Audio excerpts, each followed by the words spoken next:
All right, welcome to a special edition of the Defy All Odds podcast. This is episode 4, and this is super special. I get to interview the founder and president of allpeoplefree.org. I'm actually wearing the All People Free documentary film hoodie in honor of the film's pre-screening coming up in the Northeast. The first one is happening October 17th. If you're listening to this and you have an audience, if you are leading a church, a community where you want to experience a pre-screening in your setting, connect with us and let's see if we could arrange one in your neighborhood. It's pre-screening now because the film is in film festivals. We don't want to release it officially yet. So we're doing pre-screenings with Q&A with the filmmakers. And so the first one in the Northeast is happening October 17th. Mark your calendar. We'll have the link for you to come. I have free tickets for you to come and watch it. And you're about to hear an interview with Ben Nichols, the founder of All People Free. You're going to find this interview honest. You're going to find it inspiring.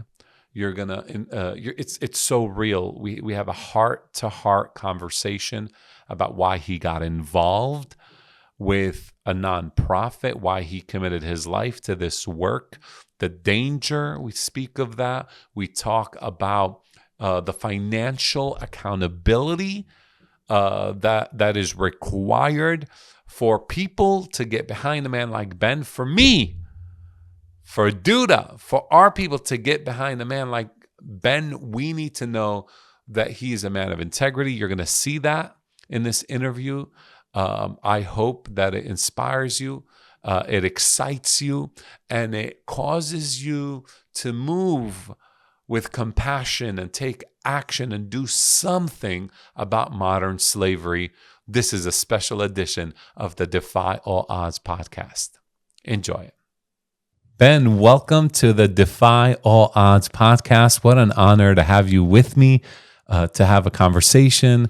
Ben Nichols, guys, he is the founder and president of allpeoplefree.com. What an incredible story we're about to dig into.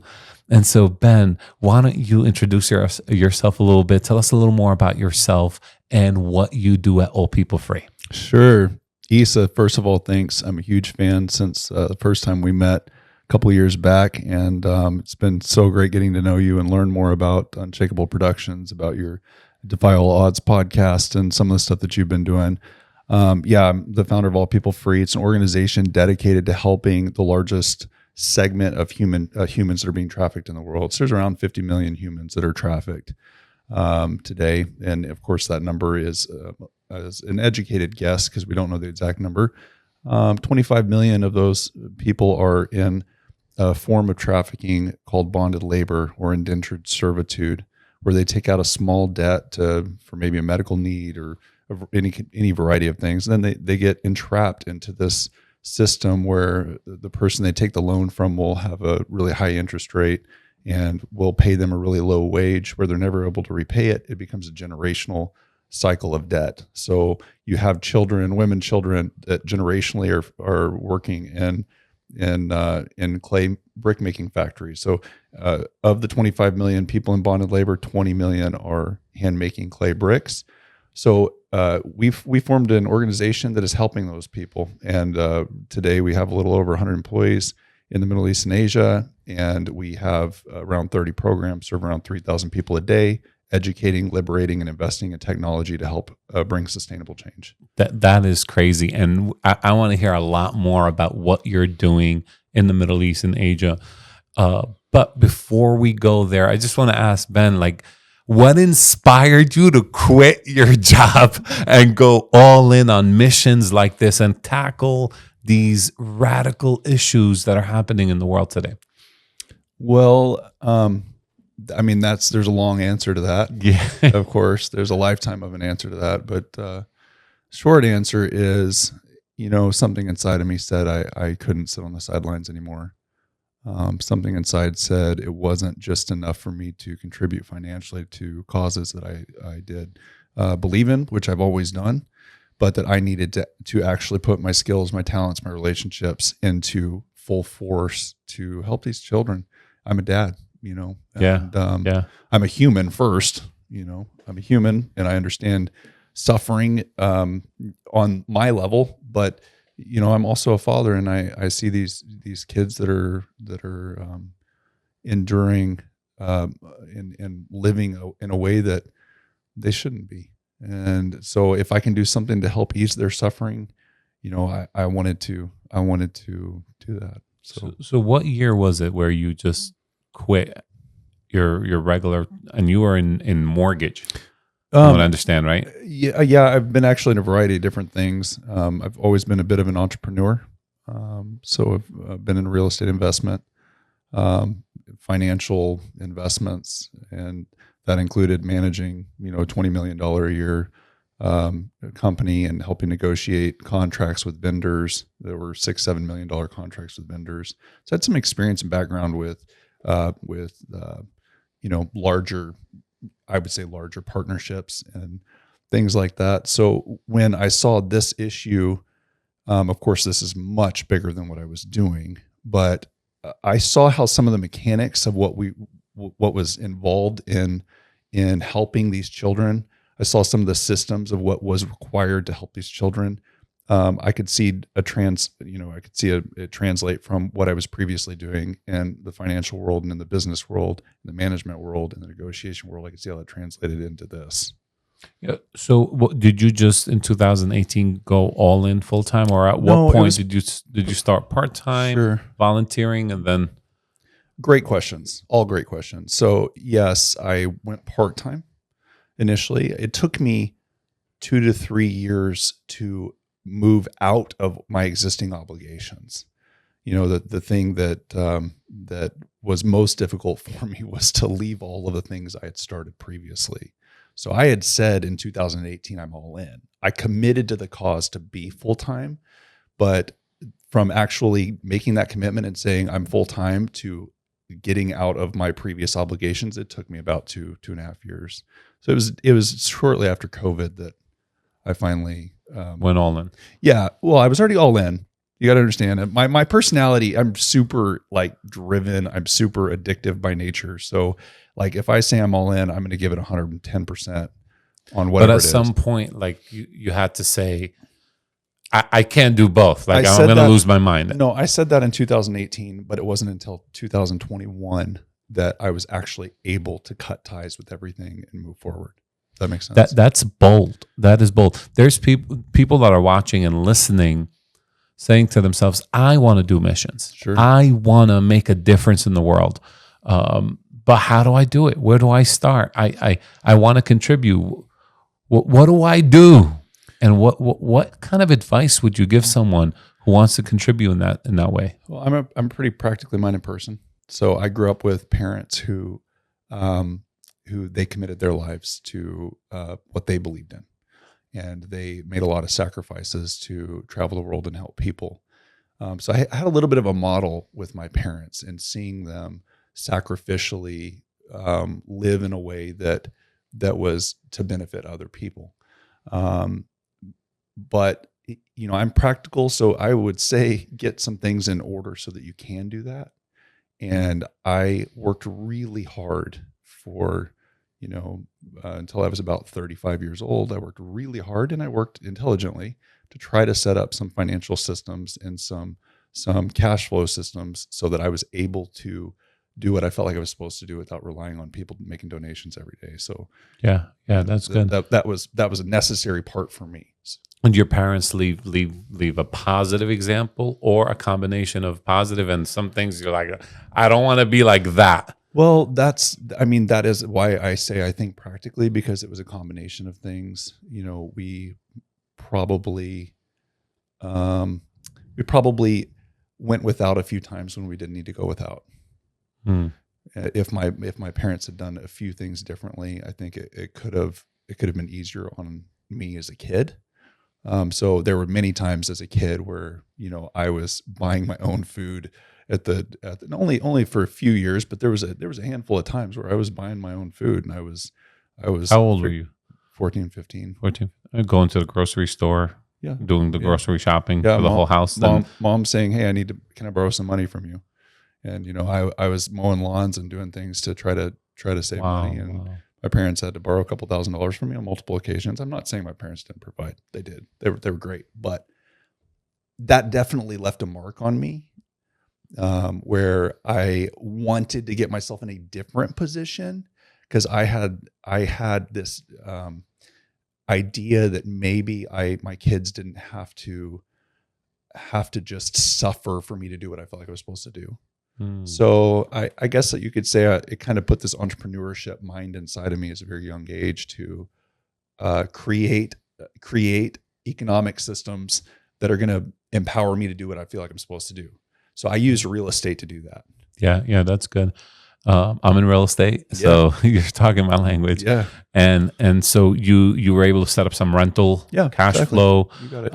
And boom, just get out, make sure your bills are paid. Yeah. Don't get into missions without taking care of the basics. I'm not saying don't get into missions. I think everybody's path is different. I love Dave Ramsey. I've taken his course a bunch of times, but I'm also not that person that believes every person's supposed to die with $1 million in their bank or $10 million in their bank. Every one of us is different. Yeah. And some people are meant to die on empty, and some people are meant to leave a legacy of wealth behind. And we all have, I think, something different on us to give to the next generation. I knew my part was supposed to also leave something more than just a legacy of I've done something for other people. It was also to, hey, I'm going to help build resources for causes and for my children. So that was important for me. Yeah. And now that I'm doing what I'm doing, I realize how important that actually was, because everything that I did up until the moment of starting All People Free honestly fed into giving me the tools necessary for what I'm doing. Yeah. And now all People Free, because you're full time, now you can manage over 100 employees across the Middle East and Asia. Yeah. And do you feel like you're focused and free now that that's all that you do? You don't have to worry about anything else. For sure. I mean, I'm absolutely. You have to understand, I think about these kids all the time. I'm in touch with our program partners on a daily basis. So I carry their stories, and I carry, I can see the whites and the color in their eyes when I go to sleep and when I wake up. And when I buy a cup of coffee for $5, I can think about Sunil, who's working in a brick kiln, who makes, $2 a day with his family. And I think about it. And then you're spending $5 on a cup of coffee, and you're like, it doesn't taste as good. Well, it just, you live with a different sense of awareness. So in that regard, I always stay clear and focused. I'm a normal human like everybody else. So I have things that come and go in my life that distract me. And it's something that we all constantly have to do to clear our mind and clear our lives of distractions, of things we're not supposed to be paying attention to. But I mean, I have children, so I got to pay attention to my kids. I have a family. So I prioritize them, and there's times where my kids are busy, where I'm consumed with things that they're doing, and I'm focusing on them more. And then that's a necessary part of life. And then there's times where I'll take 2 or 3 weeks and I'm focused 100% on All People Free. And they know, hey, Dad's gone. Dad's traveling. He's for 2-3 weeks at a time. Yeah. With no access. Yeah, correct. Well, technology gives us access, but yeah. FaceTime. I mean, technology is a beautiful thing because I can manage employees across the world, and also our program partners, I should say. And I can also keep in touch with my kids, but they know that Dad's pretty distracted when I'm doing stuff like that. They know things are dangerous. They know things are emotional. So yeah. Yeah. Your story is very inspiring because you're an American. You're a 6 foot. of a 6'5" white dude. 6'5" white dude with blue eyes and beautiful red hair. And what are you doing in the Middle East and Asia working? And I get it. There's kids, there's problems, there's modern day slavery, and it's beating at you. And you just said, you know what, I'm gonna do something about it. Now, it's hard for people to understand that. Like, how do you go there? Are you accepted? Do you feel like you're accepted there? Are you celebrated? Is there anything you could share on that dynamic? Yes. I mean, the Middle Eastern and Asian cultures are some of the most welcoming cultures you'll ever experience in your life. I'll say that.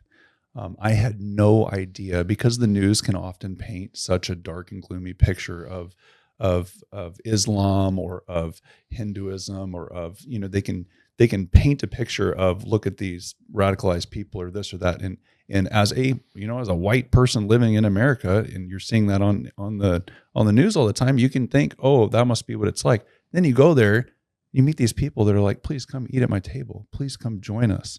And they're so overwhelmingly welcoming, and they'll hospitable. Yeah. They have nothing left to give, and they'll give it to you. Yeah. And so in that sense, yes, absolutely. I feel completely welcomed. And, I mean, there's a contrast to that, in that certain areas that we work, there's one person in every home that's radicalized. And by radicalized, I mean Taliban, I mean ISIS, I mean those types of radicalization occur in the parts of the world that we're working, and so there is always a heightened awareness of that.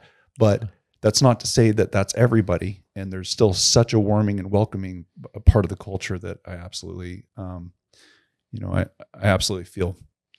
Do you feel safe? Because you've been going quite often for lengthy periods of time.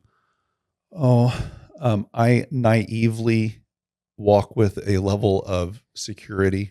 I say naively because I've had instances of people trying to attempt things. And in those moments, there's a very clear reality that, oh, this is very dangerous, and I need to be a little careful. I'm also talking to people on a daily basis who have been shot, kidnapped, thrown in jail, tortured. And the more people I talk to on a more frequent basis, the more I realize how close to this I actually am. And so I do live with a sense of sobriety. Yeah. That, hey, this is very real, and I don't want my children to pay a price of, losing a dad. So yeah, it's a difficult balance to do the right work in a part of the world that is not always welcoming of a tall white guy. Not everybody is. Yeah. And certainly they don't want you to impose your culture and your values on them. And so certain people don't. But, we're working with people on the ground in the countries that we're working. They are working on their own issues. So we have Muslim partners, Hindu partners, Buddhist partners that are all working on this issue because we're dealing with a human rights issue. Yeah. Ben, you are inspiring, because what you're doing, very few people even want to do. They could, I feel like listeners, they could understand the issue, their heart could move, but maybe they feel it's not safe enough for them to do anything. They feel powerless. How can they get involved? We understand allpeoplefree.com. You could go there.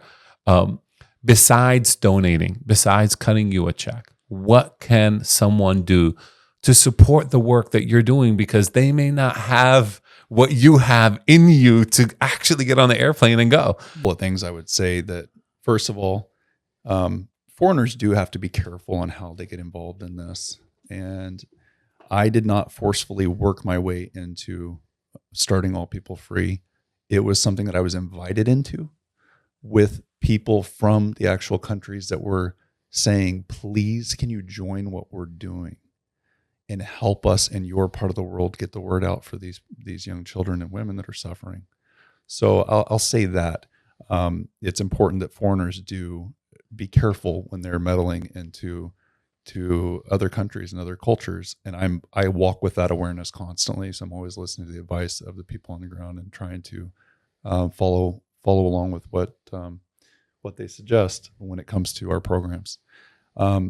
But we have an incredible opportunity for people to be involved and help us get the word out through fundraising activities in their own faith communities, in their own businesses.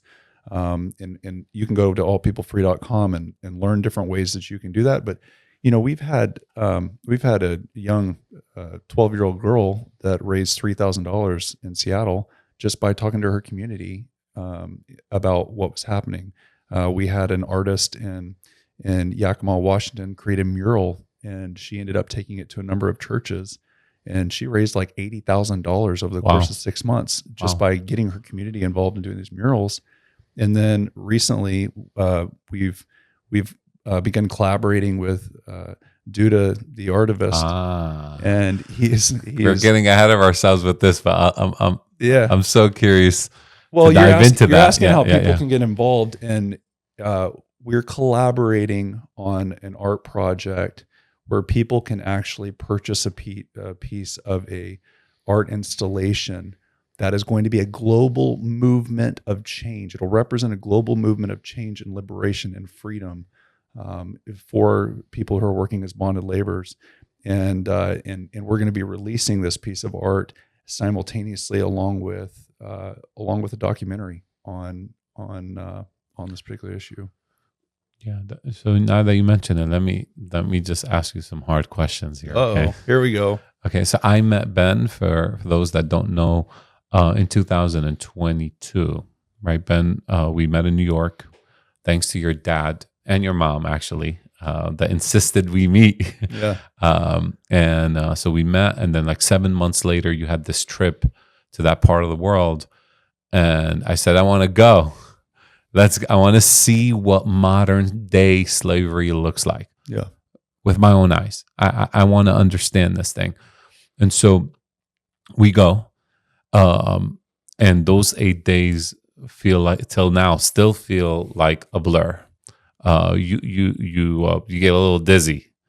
A part of you does not know, are you dreaming? Or like what's going on? It's insane. That first visit was insane. When I started to dissect the situation, and you know, you go to these trips, you assemble a few people, influential people that can make a difference to go and see what's going on. Yeah. I kept thinking, what do I do? If I cut you a check for $1,000, right? Maybe you could free a couple of people, right? You get them out of slavery. But what you just did is you just paid the slave owner money to enslave 3 more families. We try not to do that. I will say that that's not my model, but yes, that is what a lot of organizations do. And sometimes we do have to do things like that. Yeah. In rare situations, you got to do that. But yeah. So I kept thinking about how, like, even pumping money into freeing people is actually enslaving more people. That does. Yes. Right. That's true. And so I approached you and I said, look, I have this idea. We need to do a documentary. I know someone. I know a guy. I know a guy that's Duda. And so you said no right away. And you said no 3 times. And we had another meeting with the group to brainstorm. And I brought this. The only thing I could think about is getting this message out on a global scale, so that people could see it in film and understand it. And there's not a lot of information on this issue, not in film, not in books. There's articles here and there, but not enough for a global awareness. And I think a documentary could do that. And so you shut me down 3 times in a row. What was going through your mind? Well, it's dangerous. It's very dangerous. And we had 6 people die over the course of between 12 and 18 months. Program partners, students. And I mean, one of my main guys had been shot at twice, and we're talking in a 3-4 week period of time. And I had already had 3 other filmmakers approach me. One of them was very well known in a certain community, and the timing just wasn't right, and the relationships weren't quite right. So for me, raising awareness on this issue puts me, my organization, the people that I work with, in a level of danger that at the time I didn't feel well insulated enough. I'm not sure that I ever will be well insulated enough, but we got to take a stand up for what's right. And we're at the point now to where nobody's going to stop us. We've got enough movement going, so I feel comfortable. And then having met Duda through you, and getting to know you more, it took me. I mean, I really liked you immediately, became a fan of you instantly, but getting to know your heart more and really wanting to help these children, I really needed to see that. I needed to know that your intention was to help these kids. And then getting to know Duda and seeing the significance of his art and his activism and how he's already created movements, and know that he has that credibility in the industry, as well as he also has such a heart to help these kids. Yeah. And so when I saw that, and I felt safe with both of you, like, hey, you both are feeling and seeing the same thing I'm seeing. And our program partners were echoing, hey, we think these are the right people to do this project with. And it takes their yes as much as it takes my yes. And so once I had multiple people saying, we think this is a good idea, we think the timing's right, we want to do that, participate in this.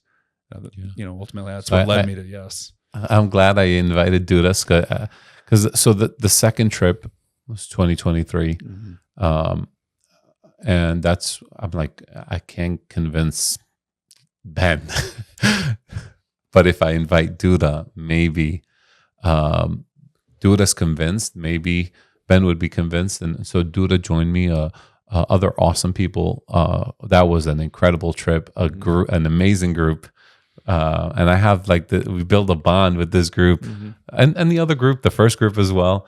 I felt like I was the only one from the East Coast in the first group. This time we had like a nice 50-50 East Coast, West Coast.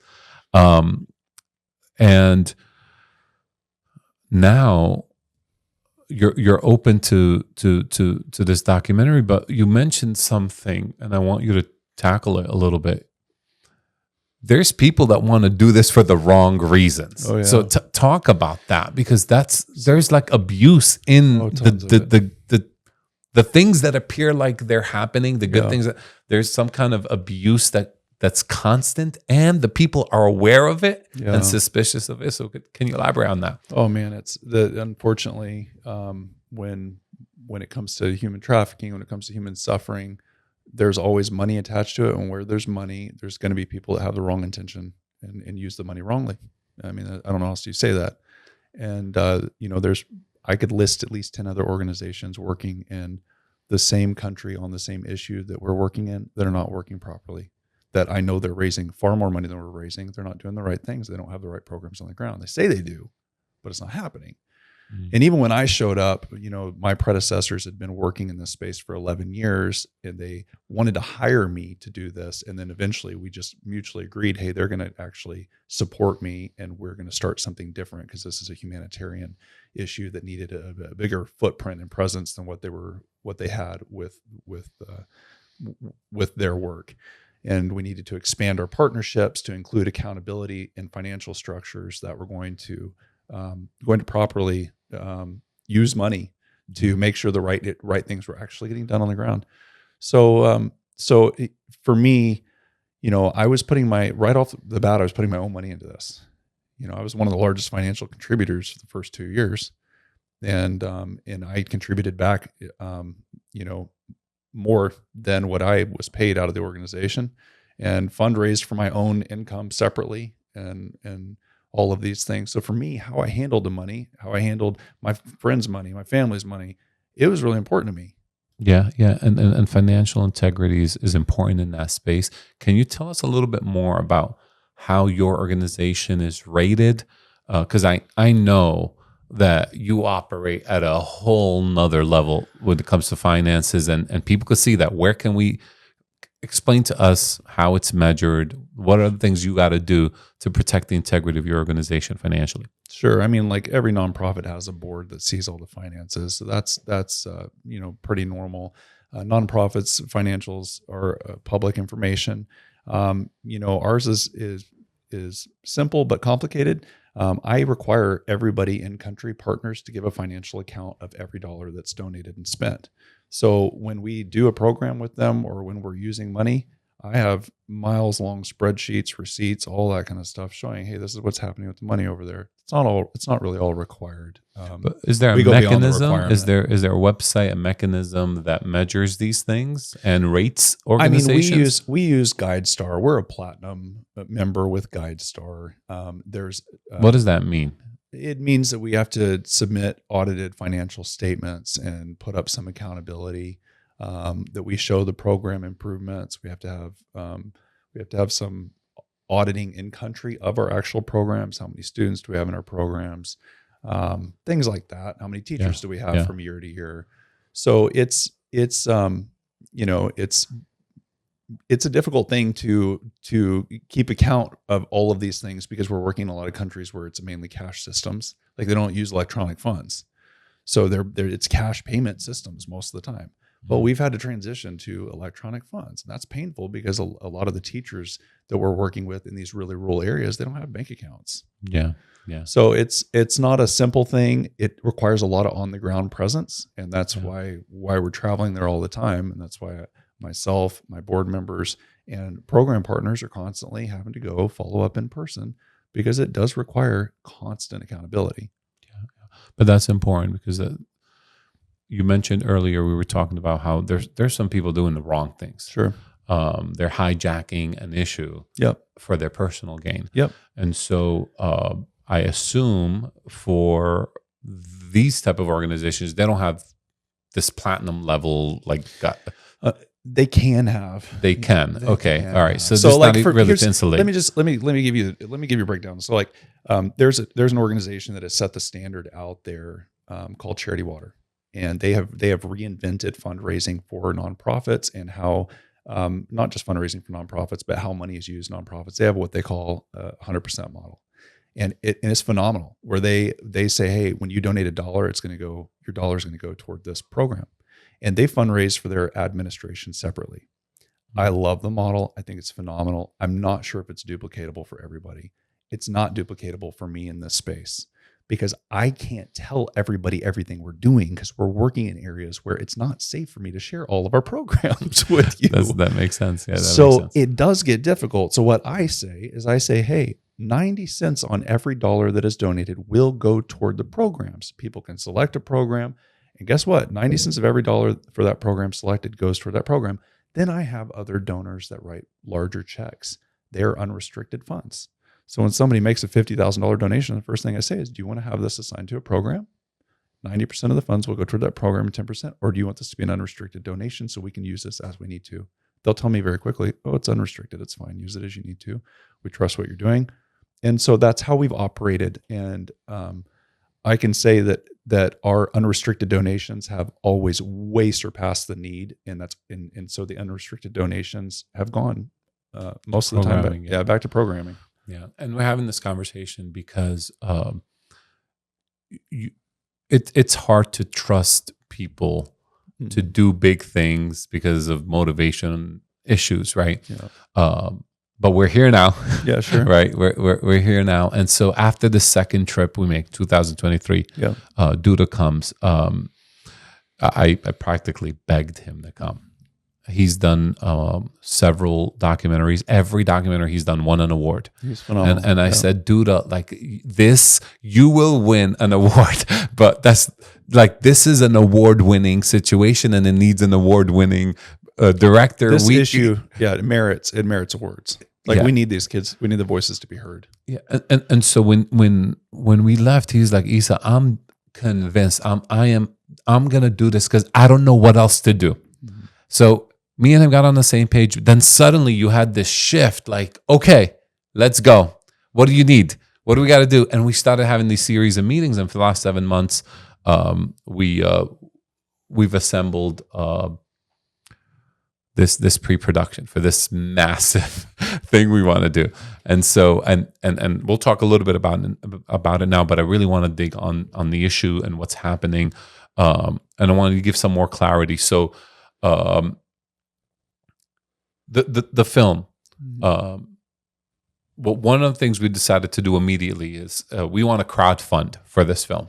So we want to crowdfund, and right off the bat, 15% of everything that comes in, well, 100% of everything that's coming in is going to All People Free.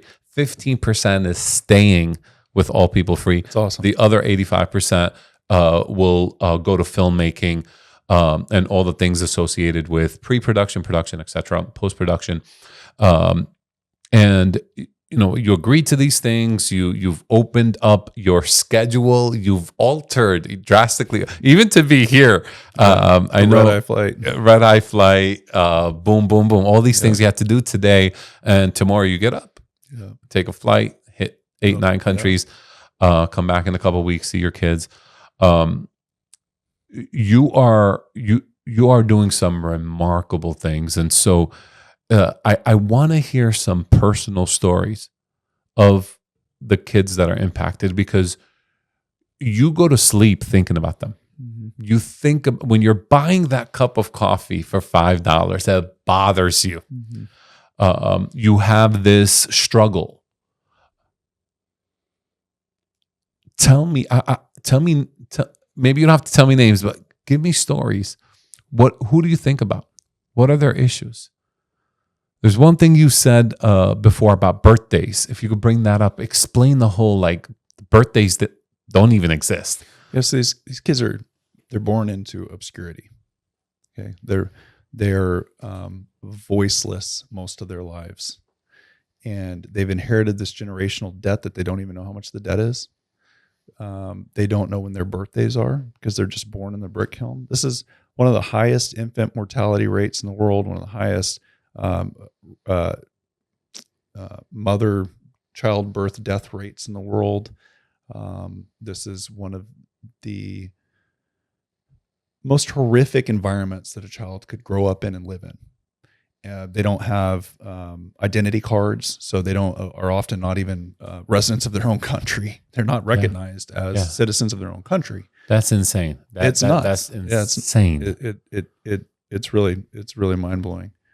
So, and 20 million people we're talking about. We're talking about 20 million people, but it sounds like a lot of people. But while I'm working as hard as I possibly can, and a team of at All People Free is working as hard as we possibly can to disrupt this system and to create sustainable solutions, it's impossible not to be affected and influenced when you see a child. For instance, on my last trip in February, just 3 months ago, I was in a brick kiln, and I've had this happen so many times I can't even tell you. But there was a young boy that walked up and was all excited to see me. Of course, I'm a foreigner. Why is a foreigner here in a brick kiln? They don't see foreigners in brick kilns. Certain countries they see them more than others. But he comes to shake my hand, and I realize his arm is broken. I said, "What's happened to your arm?" He winces when he shakes my hand, and he says, "Oh, I was on the carrying bricks from the brick kiln. The brick cart fell over on my arm, and broke my arm." Oh my God! How old was he? Maybe 11, 12, 13. They don't know their age, so I'm just guessing. So you have those, and I it's not once or twice or 3 times. It's like I have so many of these experiences on every trip. When you were with me, you met 3 or 4 families. Yeah. The kidneys. Who their organs had been harvested, some willingly. And I say that very hesitantly because I don't think anybody willingly gives up their organs. It was a forced situation that they're trying to get out of. And so they do it, and then they find themselves in an even worse condition. I remember getting upset. I hope I didn't offend you. We saw one family. The guy pulls up his shirt, and we're looking at the scar, and then the next one, and the next one. After the third one, I was so angry. I'm like, I looked at the group, and I'm like, guys, let's do something now. Enough watching them show us their scars. And maybe I offended you and the team there, but it was a heated moment, and I couldn't contain myself. It's such a normal thing to have a strong reaction. And I've learned bringing people into this environment is always a risk for them emotionally too, because for you, like your response is just a human response. When you see somebody suffering on that level and you see multiple people and you see it over and over again, it just rips your heart out. Like it just rips your heart out. And I like, yeah. So I was getting to a point though. You were asking me, so I'm thinking of there. I don't know if you remember, but there was a young girl there, and the dad had given up his kidney trying to pay the debts, wasn't able to pay the debts, and one of the girls was maybe 12 years old, and he was in a situation where he was going to receive money if he allowed her to get married. They had somebody in their environment, 40-plus-year-old man that is forcibly trying to get this girl. She's a beautiful girl, but she's a little girl.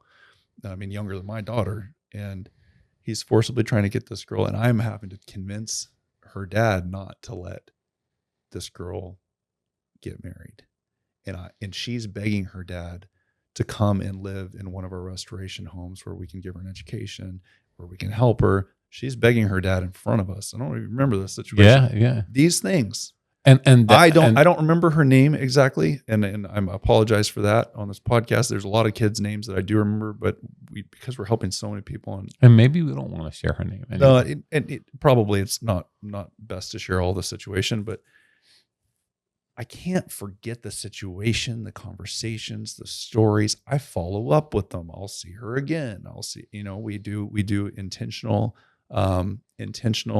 follow-up gatherings, and I get to hear the stories, and you got to hear some of the stories of people that we've helped 3 and 4 years ago that are just out of this world, mind-blowing. Chandra, her and her sister Saba and Senna, working on a brick kiln. Chandra went blind at the age of 6.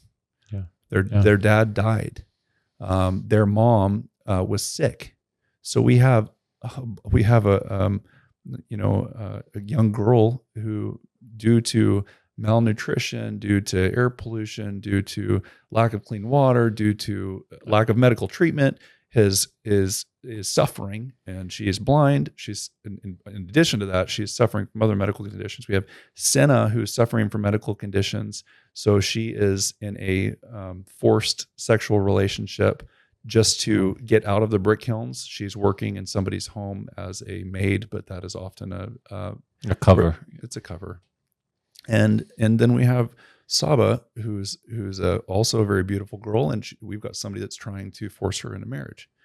I meet these girls, and I'm like, what's their story? What is this? And you learn that, oh yeah, they don't have anybody to help them. They're paying for their dad's debt, making $1.50 a day, making bricks all day long, in just this horrendous situation. And yet the way of helping them is so simple. Like, we were able to get a human rights lawyer involved. Very quickly, we're able to get them out of that situation without paying the brick kiln owner. They owed about what was equivalent of about $1,600 is what he said, but we got them out of the situation without paying the debt. And we're able to help Chandra learn how to use a cell phone that helps with Braille, and so that she could actually begin educating herself. And we were able to help Saba learn some trade skills, and she learned how to become do some beauty makeover. And she actually works as a beautician now. She even won an award from an auxiliary organization to the United Nations. She won an award and won a kit to help her start a business. We were able to use that to help her as well. So, these kind of stories live with me, and I'm going to go see them again. I'll go have dinner with them in a couple of days, actually, and I'll get an update on their situation. So there's a lot of stories, but then I do intentionally keep up with some of these families so that I can really stay connected to their progress. And how do you maintain your health? I'm not talking about emotional health, your physical health, because I know emotionally you're a wreck every time you go there. But like when I landed the first time, I looked at it and said, "Wow, what a foggy night." Remember that? That's not fog. That's smoke. Exactly. Yeah. And you're like, that is not fog. Welcome to brick kilns. It's like the largest form of pollution in the world. It's insane. We don't even talk about it. Yeah. It is what's causing global warming, and it doesn't even get talked about. Wow. I couldn't believe it. And you see these things with your own eyes, and you're like, they breathe this every day. They're probably used to it. Like their lungs are I don't know, somehow used to it. They're not. They die of lung infections. They die younger. If I'm in a group of 150, 40, 30, 50 of them are suffering from lung infections. It's everyone. Wow. And we had a program partner who you met, Haroon, who died of a lung infection. Yeah. He died of a lung infection because he lives and works right next to the brick kilns, and he was never able to get better. He just kept getting worse and worse, and he died way prematurely. They're inhaling all that smoke. They're inhaling it all. And it's burning 1,000 degrees every day. Yeah. Making bricks, baking bricks. Mm-hmm. It's a terrible situation. I commend you for what you're doing. It's not just me, it's us, right? Like I try to always, I appreciate it. And you're the leader, I get it, you're the leader. But the reality is we all have to be a part. Like I need people listening to this podcast to join us. Like I need y'all to do something about this. I need you to join the documentary. Yeah. I need you to be a part of the art installation that Duda is going to come out with and participate in the programs, the activities, in the opportunities to help us provide an education for these girls. We need you. This isn't me. It's a lot of us working together. Yeah. So it depends on the release of this podcast. There is a crowdfunding page where people could participate for the documentary and get the word out, and they could do that by purchasing items. We have some fashion that Duda had designed as awesome. Part of the artivist, right? The artivist using art and activism together. And really pushing the issue and giving it more of an extension, more because of the arts, right? And so there you get a T-shirt, a hoodie, and everything you purchase, you're funding the film, you're funding programming. So depends on the time of this release. At bare minimum, they could go to allpeoplefree.com and get a link from there to support the documentary, right? Sure, absolutely. Yeah. And what we'll do is when this is released, and it depends on the release dates of both the episode and the fundraiser, we'll have the links available. So I'll have the links available in the program. But Ben, as we close, okay, what are some things you want to leave the audience with? And let me just tell you about this audience that's listening. It's a pretty diverse audience. They're interested in how people defy the odds. And I mean, the odds of what you're doing, right? And you did it. You very few people could survive the idea of going, never mind going and doing it successfully and seeing results. What would you tell our audience? And these are people in business. These are people in sales. These are because my background in business and real estate and sales. But the audience is people that are looking to find ways to defy all odds in their own lives, in their own businesses. What do you want to say to them as we close out? There's a few things I would say. First of all, I'd say that failure is never the end.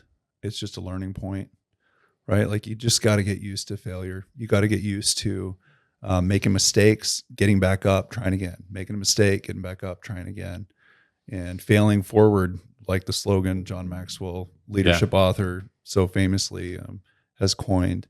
Another thing that comes to my mind is a friend of mine. He told me early on, I was maybe 13, 14 years old, and he said, Ben, whatever you're going to do in life, you got to have purpose. And he says, purpose is going to produce passion. Passion is what produces the joy of release. And if you have a purpose that is stronger than whatever it is that you're facing, when you do meet a failure, you're going to get back up and keep moving. So if somebody's trying to defy the odds, if their purpose is strong enough, they'll keep going. I have a purpose that is so deep in me at this point that, it's short of death. I'm not going to stop. Like, I'm not stopping. I just have it in me. It's all the way down to my bones. I'm not perfect. I make mistakes. We're not a perfect nonprofit. We've had program partners rip us off just like every other nonprofit working in difficult countries. It happens. Yeah. It happens. You know what I do? I'm honest about it. I get up and keep moving. Yeah. And you said something really powerful, and it resonates with me a lot, especially when I came back from that trip with you the very first time. I had to confront this reality. You just said that short of death, nothing is going to stop me. And that is something I had to grapple with when I got on the airplane. When I got on the airplane the first time, I text my wife what I need her to do in case I don't come back. Yeah. And when I did that, I had to face the reality of not coming back. Sure. And then that as I was going through that in my own mind, I said, you know what? If I don't come back, I don't come back. I'm going to do this. It's worth it. Yeah. And I think when you talk about purpose, and you're leaving our audience with that in mind,